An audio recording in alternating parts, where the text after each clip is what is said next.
says, "Dear Mr. Wiggins, I've received your letter dated July 24th, 2007, in which you discuss your interest in the procedures to follow in presenting information to the grand jury for investigation and possible charging violations of the criminal law.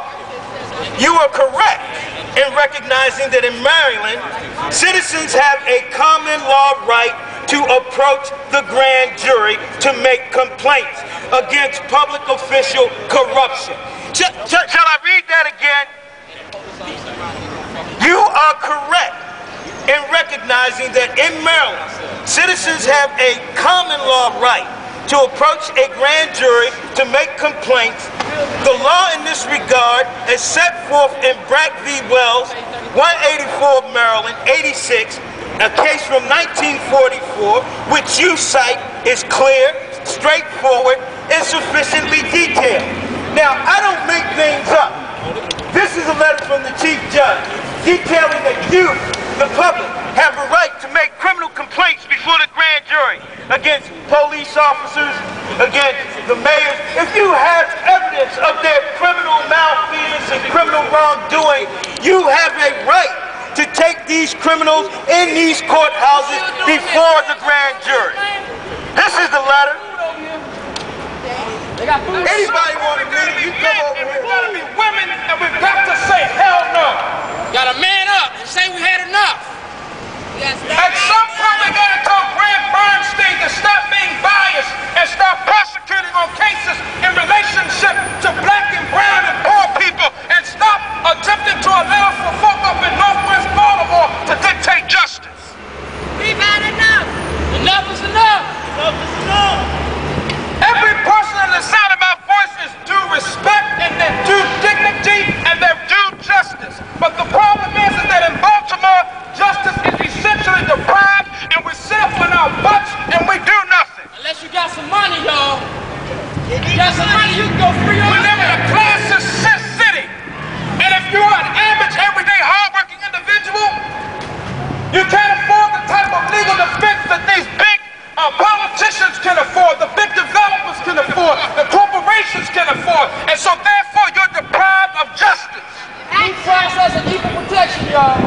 But the citizens of this city have to begin to read. We've got to do research, because there's things that we can do to defend ourselves. If you're not part of an organization, become part of an organization. No, stand up for your rights. Pull your pants up. Begin to reestablish some dignity and some self-respect. Because our children are essentially watching.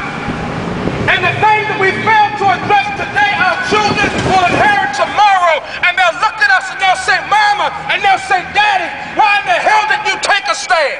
Protect them. Keep our families free. And the things that we fail to address today, our children will inherit tomorrow. And they'll look at us and they'll say, "Mama," and they'll say, "Daddy, why in the hell did you take a stand?" Protect them. Keep our families free.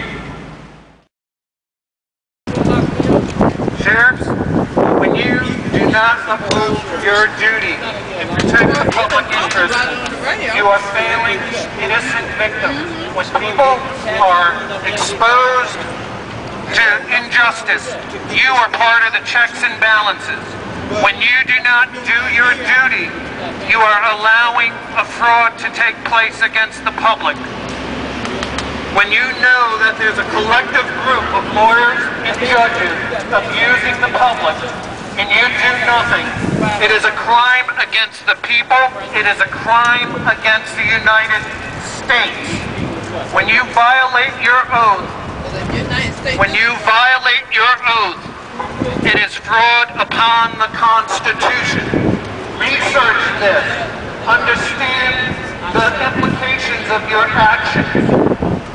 Know what you are doing to the public.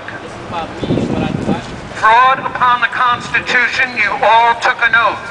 When you violate that oath and collect a paycheck that is subsidized by federal funding, it is fraud upon the United States. Your paycheck is a crime. You cash your paycheck and do nothing to protect the public interest. You are in violation of this. When these people start exposing the cases in Baltimore you will understand this.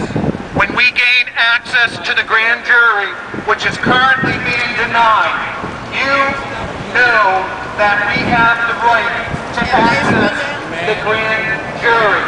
When you do nothing to protect the people's access to the grand jury, you are violating And the thing that we fail to address today, our children will inherit tomorrow, and they'll look at us and they'll say, Mama, and they'll say, Daddy, why in the hell didn't you take a stand? Protect them. And the thing that we fail to address today, our children will inherit tomorrow, and they'll look at us and they'll say, Mama, and they'll say, Daddy, why in the hell didn't you take a stand? Protect them. And the thing that we fail to address today, our children will inherit tomorrow, and they'll look at us and they'll say, Mama, and they'll say, Daddy, why in the hell didn't you take a stand? Protect them. Keep our families free.